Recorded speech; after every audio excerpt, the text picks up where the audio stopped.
Buat mereka, naiknya pajak bumi dan bangunan itu bukan cuma angka, tapi bikin mereka pusing. Karena mereka harus memilih antara bayar pajak atau makan sehari-hari. Assalamualaikum warahmatullahi wabarakatuh.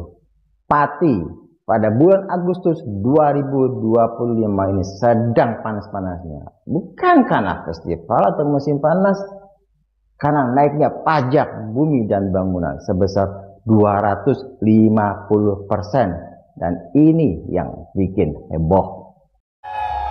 Memohon kepada Bapak Sutiwo agar secepatnya menyampaikan.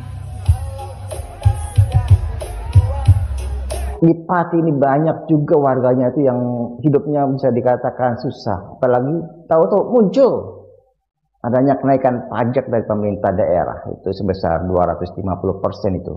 Kalau kita lihat lebih jauh, di Pati itu banyak sekali orang yang masih susah untuk memenuhi kebutuhan sehari-hari. Apalagi di Pati ini banyak sekali pengangguran, terutama untuk kaum muda dan para pekerja informal. Banyak yang pekerjaannya itu harian. Ada juga yang jualan keliling, dan juga mereka itu sebagian ada juga yang buruh tani. Buat mereka, naiknya pajak bumi dan bangunan itu bukan cuma angka, tapi bikin mereka pusing. Karena mereka harus memilih antara bayar pajak atau makan sehari-hari.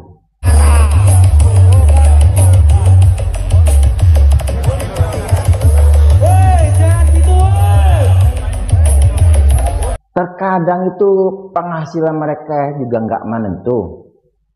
Tahu-tahu bupati menaikkan pajak 2,5 kali lipat. Dan ini makin memperberat beban hidup mereka. Secara psikologis, warga sangat berdampak ini. Stres. Karena keputusan bupati ini secara mendadak dilakukan tanpa ada sosialisasi yang jelas bagi masyarakat. Puncaknya warga turun ke jalan. Ini bukan cuma protes angka, tapi mereka menyuarakan ketidakadilan ekonomi dan sosial. Dari sisi pemerintah daerah, mereka itu beralasan kenaikan pajak adalah untuk menyesuaikan nilai jual objek pajak atau NJOP dan juga untuk pembangunan daerah mereka. Kalau kita lihat di lapangan, itu banyak sekali warga Pati itu hidupnya pas-pasan. Untuk memenuhi kehidupan mereka itu pas-pasan. Kucuk-kucuk. Atau pajak naik 250%. Gimana nggak stres mereka itu? Karena banyaknya tekanan dari publik dan juga media yang memberitakan masalah ini. Akhirnya Gubernur Jawa Tengah turun tangan dan menegur Bupati Sudewo yang sudah membuat gaduh itu. Dan alhamdulillah akhirnya PBB dibatalkan.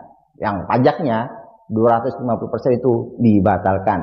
Menaikkan pajak tanpa mempertimbangkan atau melihat kondisi ekonomi warga itu bisa dan dapat memicu krisis sosial. Ini dapat membuktikan juga bahwa masyarakat masih mempunyai suara yang kuat